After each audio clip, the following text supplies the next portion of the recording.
Assalamualaikum warahmatullahi wabarakatuh. Di sini kami ingin mempresentasikan hasil dari kerja kelompok kami tentang prinsip dan praktik ekonomi Islam oleh Winda Nur Alifah, Elsa Zahwa, Mia Desi, dan Boro Laila dari kelas 11 IPS 5. Latar belakang, akad merupakan bagian dari macam-macam tasarruf, yaitu segala yang keluar dari seorang manusia dengan kehendaknya, dan syara dalam fikih muamalah terdapat berbagai macam akad.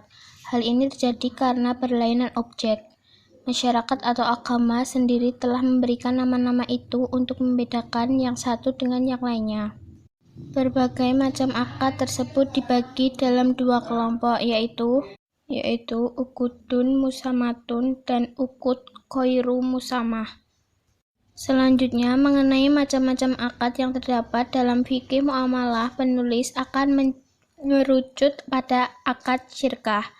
Jenis akad ini termasuk dalam ukud musamatun, di mana akad-akad yang termasuk di dalamnya merupakan akad yang diberikan namanya oleh syarah dan ditepatkan untuknya hukum-hukum tertentu. Bab 2 pembahasan. Definisi syirkah. Akad banyak macamnya dan berlain-lainan namanya. Salah satu dari akad tersebut adalah akad syirkah atau perkongsian yang menurut bahasa ikhtilaf berarti campur atau percampuran. Akad percampuran ialah akad yang mencampurkan aset menjadi satu kesatuan dan kemudian kedua belah pihak menanggung resiko dari kegiatan usaha yang dilakukan dan membagi keuntungan atau pendapat sesuai kesepakatan. Kemudian, pembagian keuntungan yang diperoleh dari hasil usaha didasarkan atau nisbah. Menurut istilah yang dimaksud dengan syirkah, para fuqaha berbeda pendapat sebagai berikut. A. Menurut Syarid Sabik, yang dimaksud dengan syirkah ialah akad antara dua orang berserikat pada pokok harta atau modal dan keuntungan. B. Menurut Muhammad Al-Syarbani Al-Khatib, yang dimaksud dengan syirkah adalah ketetapan hak pada sesuatu untuk dua orang atau lebih dengan cara yang masyhur atau diketahui. C. Menurut Syihab al-Din al-Khalyubi wa Umairah, yang dimaksud dengan syirkah adalah penetapan hak pada sesuatu bagi dua orang atau lebih. Setelah diketahui definisi-definisi syirkah menurut para ulama, kiranya dapat dipahami bahwa yang dimaksud dengan syirkah adalah kerjasama antara dua orang atau lebih dalam berusaha, yang keuntungan dan kerugiannya ditanggung bersama. Teori percampuran terdiri dari dua pilar, yaitu objek percampuran dan waktu percampuran. Sebagaimana dalam teori pertukaran fikih juga membedakan dua jenis percampuran, yaitu ain atau real asset berupa barang dan jasa, dan dain atau financial asset berupa uang dan surat berharga.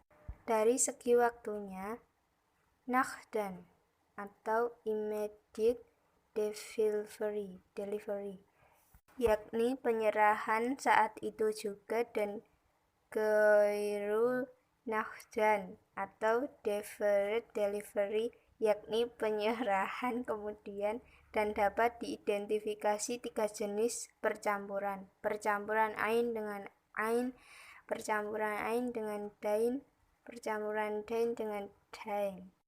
B. Dasar hukum syirkah. Landasan syirkah terdapat dalam Al-Quran dan Al-Hadis dan ijma' berikut ini. A. Al-Quran, Quran Surat An-Nisa ayat 12, Quran Surat Sad ayat 24. B. As-Sunnah. C. Al-Ijma'. C. Ciri dan syarat syirkah. Rukun syirkah diperselisihkan para ulama. Menurut para ulama Hanafiyah bahwa rukun syirkah ada dua, yaitu ijab dan kabul. Sebab ijab dan kabul atau akad yang menentukan adanya syirkah. Adapun yang lain seperti dua orang atau pihak yang berakad dan harta berada di luar pembahasan akad, seperti terdahulu dalam akad jual beli. Syarat-syarat yang berhubungan dengan syirkah menurut Hanafiyah dibagi menjadi 4 bagian berikut ini. Sesuatu yang berkaitan dengan semua bentuk syirkah, baik dengan harta maupun dengan lainnya. Sesuatu yang berkaitan dengan syirkah mal atau harta. Sesuatu yang berkaitan dengan syirkah mufarodah. Adapun syarat yang berkaitan dengan syirkah inan sama dengan syarat-syarat syirkah mufawadah. D. Macam-macam syirkah. Perkongsian atau syirkah terbagi atas 2 macam, yaitu perkongsian amlak atau kepemilikan dan perkongsian ukhud atau kontrak. Perkongsian amlak adalah perkongsian yang bersifat memaksa dalam hukum positif, sedangkan perkongsian ukhud adalah perkongsian yang bersifat ikhtiariyah atau pilihan sendiri. 1. Perkongsian amlak. Perkongsian amlak adalah 2 orang atau lebih yang memiliki barang tanpa adanya ahad. Perkongsian ini ada 2 macam. A. Perkongsian sukarela atau ikhtiar, ialah perkongsian yang muncul karena adanya kontrak dari 2 orang yang bersekutu.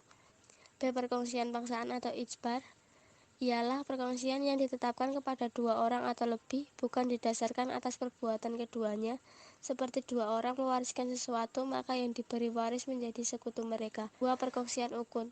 Perkongsian ini merupakan bentuk transaksi yang terjadi antara 2 orang atau lebih untuk bersekutu dalam harta dan keuntungannya.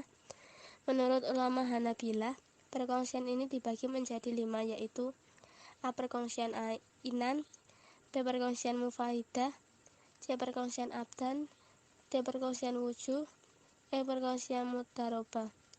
Ulama Hanafiyah membaginya menjadi 6, yaitu A. Perkongsian amwal, B. Perkongsian amal, C. Perkongsian wujuh. Masing-masing dari ketiga bentuk ini terbagi menjadi mufawidah dan inan. Secara umum, fuqaha Mesir yang kebanyakan terdiri dari mazhab Syafi'i dan Maliki berpendapat bahwa perkongsian terbagi menjadi 4 macam, yaitu A. Perkongsian inan, B. Perkongsian mufawidah, C. Perkongsian abdan, D. Perkongsian wujuh.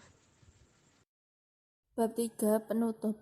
Syirkah atau perkongsian merupakan bentuk kerjasama antara 2 pihak atau lebih untuk menjalankan suatu usaha tertentu, di mana ada pembagian keuntungan dan kerugian berdasarkan kesepakatan yang telah disetujui oleh pihak yang terkait. Syirkah dibagi menjadi 2 macam, yaitu syirkah amlak dan syirkah ukhud, di mana syirkah amlak dibagi menjadi 2 bentuk, yaitu syirkah amlak ikhtiar dan syirkah amlak ijbar. Sedangkan mengenai pembagian syirkah ukhud, ulama berbeda pendapat mengenai bentuknya. Akan tetapi menurut jumhur ulama, pembagian syirkah ukhud yaitu perkongsian inan, perkongsian muwafidah, perkongsian abdan, perkongsian wujuh. Suatu kerjasama dapat dikatakan syirkah apabila telah memenuhi rukun dari syirkah tersebut, yaitu adanya para pihak dan ijab kabul. Pengaplikasian syirkah sendiri mengalami kemajuan seiring semakin majunya perkembangan zaman. Pengaplikasian tersebut dapat ditemukan di ranah perbankan, seperti pembiayaan proyek dan modal ventura. Kendala dalam kerjasama yang dilakukan antara bank dan nasabah tidak menutup kemungkinan terjadi.